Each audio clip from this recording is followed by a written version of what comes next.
Our next inductee can easily be regarded as one of the top women's swimmers to ever dive into a pool at Gettysburg. I believe we call a 32-0 record in the 50 and 100 freestyle races over her final 3 years pretty good. The top of the podium was a familiar place, ascending to the top step 13 times over the course of 4 conference championship meets. And that's just the start of what makes Heather Gallagher worthy of taking her rightful spot in the Hall of Athletic Honor. As a member of one of Gettysburg College's most successful athletic programs, Heather Gallagher anchored the women's swimming team as one of the winningest performers in school history throughout her tenure from 1999 to 2003, charting her course through conference and national meets and into the Hall of Athletic Honor. Heather was one of the great competitors in the history of the program. I mean, she was just so tough and hated to lose. I'm not sure anybody on either side, men or women, ever went sophomore, junior, senior year without losing their 2 primary races in a dual meet or a conference championship. It's pretty remarkable. She was a 50 freestyler, 100 freestyler primarily, and a 100 flyer. And that's pretty remarkable to go 3 years without losing. But that speaks to her competitiveness. She really didn't like to lose. Gallagher burst onto the scene her freshman year, claiming 3 Centennial Conference titles and helping the team to a Centennial Conference championship victory. In the following 3 years, she added an additional 10 Centennial Conference champion titles and 25 All-Centennial Conference nods, including 13 first team. She was a real athlete. She was strong, she was powerful, she was explosive, and had a great work ethic. She worked at her weaknesses. She worked in the weight room so hard. She was a real student of the sport and got better every year. And that's pretty rare in college swimming, to get better every year. And she managed to do that. In her sophomore, junior, and senior seasons, Gallagher did not lose the 50 or 100 freestyle in dual competition, compiling a record of 32-0 for the 2 events. To this day, Gallagher is the only Centennial Conference swimmer to sweep both the 50 and 100 freestyle titles in 3 consecutive seasons, and she was named the conference's most outstanding performer her senior year. During her tenure, she held 4 different records and also garnered 2 All-American honorable mentions in 2001 and 2002. Gallagher was named to the Centennial Conference Silver Anniversary Team in 2018. She was a good leader. She was not overbearing. That team was full of good leaders in several classes, and there really was not, I would say, a dominant person. They learned how to coexist. They learned how to move in the same direction and accomplish the goals that they set out to do. And she was a big part of that. You know, like I said, she stayed positive. She really encouraged her teammates. You couldn't ask for more. She was a great person to coach and a great person to know. Gallagher graduated cum laude from Gettysburg in 2003 and went on to earn her master's in clinical psychology from Towson University in 2005. She has worked as a senior behavioral health consultant for Mosaic Group since 2018. She and her husband Michael have 2 daughters, Maya and Kendall. I still have the utmost respect for her. When she challenged me, it was always appropriate. I do remember when we butted heads, it was like swimming against her. I never won. She was a dream come true. She was a real athlete. Any coach loves to coach people like Heather. She was deserving of being entered into the Hall of Athletic Honor, 100%.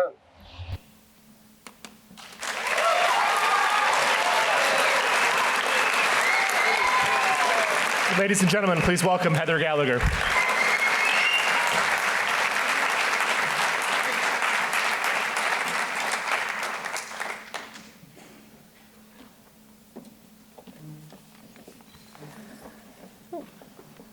Hello. I'm honored to stand here today, and I would love to thank the Orange and Blue Club, the Alumni Association, and the Athletic Department for their continued support for the student athletes and programs, Gettysburg College in general as well. Congrats to the fellow inductees, Tedra, Ryan, Garrick, Andy, and Coach Cantelli. I'm proud to be up here today among some true legendary athletes and coaches. When I came for my tour, recruiting visit and interview at Gettysburg, the interviewer was a sweet, younger woman who loved Gettysburg College. I remember her telling me that whenever she sees cars with Gettysburg stickers, she waves and gets so excited. And I thought, whoa, this woman's a little crazy. Fast forward 10, 20 years to me driving around Baltimore with my daughters, pointing out every Gettysburg sticker that I see and waving. I'm always and have been always proud to be a Bullet, and whenever I meet other alumni in the area, it's clear that they are too, and that's special. You don't see that with every college, at least not to that extent. I want to spend most of my time up here thanking some of the people who I owe this honor to. Thank you to my swim coaches. My first coach, Frank McGuire, who gave me my first pair of goggles a few weeks into my first practice and told me it would make a world of a difference, and it did. Coach Kirk, who encouraged me to break his daughter's 50 freestyle record in high school, and when I did, told me it would be the first of many, which at the time I didn't believe. Dave Drouse, who taught me what it's like to really push myself beyond my max and practice and exceed my own expectations. Coach Joe Thier, who changed my life. He taught me a lot about swimming, significantly more about myself. He taught me discipline, consistency, strength, and persistence. He believed in me before I believed in myself. And while it's not an easy concept to teach teenagers at 5:30 a.m., he taught us to dream big. Kevin Jobert, my current swim coach. I swim for a master's team in Maryland that's a mix of anyone and everyone, and I love it. He tells me a lot of things, like my freestyle form sucks, and I'm gonna hurt my shoulder, and that I need to swim with my head down more. He knows his stuff, and I do listen, and I continue to learn a lot well into my 40s. Mike and Cammie. I think Cammie played a bigger role on our team than she even realizes. One example, I remember trying to go to an open house my senior year in Baltimore for a graduate school. One afternoon. These were the days before GPS, back in the 1900s, like my girls like to refer to it. I must have circled the Baltimore Beltway 3 times, completely lost in the pouring rain, and I completely had a breakdown. I had no idea where I was going or how to get back. Eventually did make my way back to campus, and practice had started about 30 minutes before. Coach Raleigh took one look at me, late for practice, and was about to say something, and then realized I was soaking wet, had obviously been crying, and was really struggling. He immediately said, "Cammie, go talk to Gallagher." Cammie did. In her caring but factual way, she sat with me, talked me through my day, not minimizing how I was feeling, even though I was clearly overreacting, but sat with me to talk, told me to go home and lay down. You may not remember that, Cammie, but I do, and thank you. Coach Raleigh, as you mentioned, we had a unique swimmer-coach relationship. You knew how to push me, knew my triggers and my strengths. You encouraged me to be my best. My very last race of junior year was a 400 freestyle relay at conferences, and I was the anchor. We came in second. We were 4th when I dove in, and I swam the fastest split ever in the conference, and his response in a slow Southern accent was, "You didn't beat her, did you?" I didn't, but he knew that's what I cared about. He knew that I wanted to help my team reclaim the relay title. I wasn't worried about my split. I knew he was proud of me, but he knew that's what I was thinking. We lost conferences that year, but he knew that's the kind of race that would stick with me and would be my motivation looking ahead to our senior year, and it was. Another MKR moment that always sticks with me during our freshman year, I was sitting off to the side of the pool deck before practice, and he came over to talk to me. And within the talk, he referenced the word scrappy and called me scrappy. And I was this 18-year-old who sort of had this imposter syndrome. I was offended, I was scared, and I remember thinking, he knows I don't really belong here. But that's not what he was thinking. He recognized that my path was a little bit different than most, a little bit shorter. I'd started swimming a little bit later than most people. And I am scrappy, resourceful, hardworking, and he saw that early on. I'm proud to be scrappy, and thank you for recognizing that and giving me something to think about as I grew and matured and really understood what you meant. Coach Raleigh always knew how to keep meetings and practices fun. He allowed us to be college students and truly enjoy our time together. He allowed a perfect balance of fun and hard work, and thank you for all you have done for me and this program. Thank you to my teammates. Thank you. I love you all, especially my 2003 girls, all here today. Not only these girls, but the whole team who made the 4 years the most memorable 4 years. So many ridiculous stories and strong bonds. Thank you for being there for me and allowing me to be there for you. Your support and laughs and forever friendship. With my daughters, we travel a lot to places for swim meets and other sports, and I often run into a lot of Gettysburg College swimming alumni, and it truly makes my day. Swimming is one of the few sports where the men's and women's team practice alongside of each other every day. This forms a bond that I think is so special, one of mutual respect. No matter how often we tease each other, we all knew we would have each other's backs, and still do. So thank you for the men's team for always keeping us entertained. Mom and Dad, I've always worked so hard to make sure my sister and I could participate in all the sports and activities we wanted to. You always encouraged us to not give up and try our best without putting too much pressure on us. My dad was one of my first coaches of softball at age 6 and continued to coach my softball and basketball teams as I got older. And my mom was always in the stands making sure we had what we needed for practice and games. Swimming was a new sport to us all when I joined, and it was a learning curve. They allowed me to forge my own path in this new sport with new people, always supportive and never pushing too hard.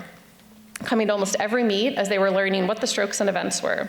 Thank you for always being so supportive of myself, my accomplishments, and my family, and your granddaughters' athletic journeys in their various sports. Thank you. I'd be lying if I didn't say it wasn't a little strange to be standing up here accepting an award for being one of the top swimmers at Gettysburg when I'm not even the top swimmer in my family.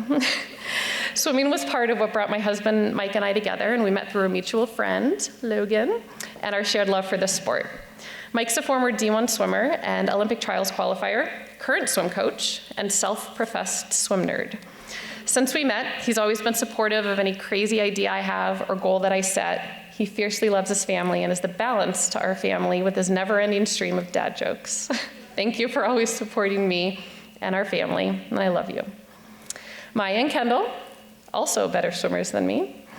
My daughter Kendall has taught me patience from a young age. She literally taught me to stop and smell the roses. She loved flowers, and in the midst of a busy day, rushing somewhere, she'd insist we stop at every pretty flower we passed.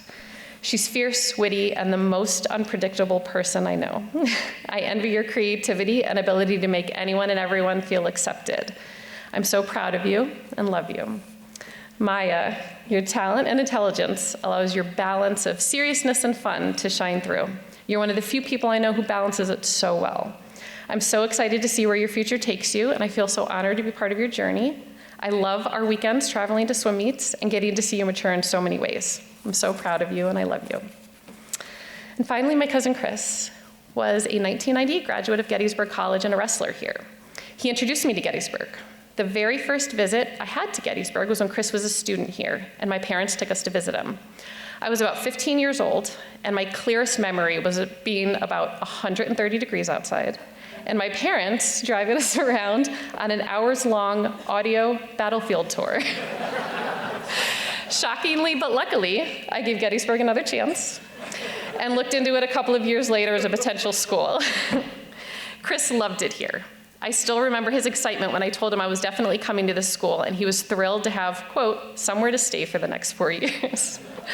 Unfortunately, he never got that chance, and as many of you know, Chris did pass away in the summer of 1999. I wasn't sure if I could come here a few months later with memories of him everywhere. My Uncle Joe, Aunt Lily, and Amy convinced me that Chris would have wanted nothing more than me to be able to share this experience with him, and I'm so glad that I did. We're both bullets, and we have a very special bond, and I'm forever grateful to Chris for leading the way. I'm always proud to be a bullet, and I'm incredibly grateful for this honor. I look forward to many future events here at the college and in Baltimore, continuing to share memories of the days here and my years with family and friends, and maybe strangers I meet with Gettysburg stickers on their car, and representing what it means to be a Gettysburg College graduate professionally and personally. Thank you.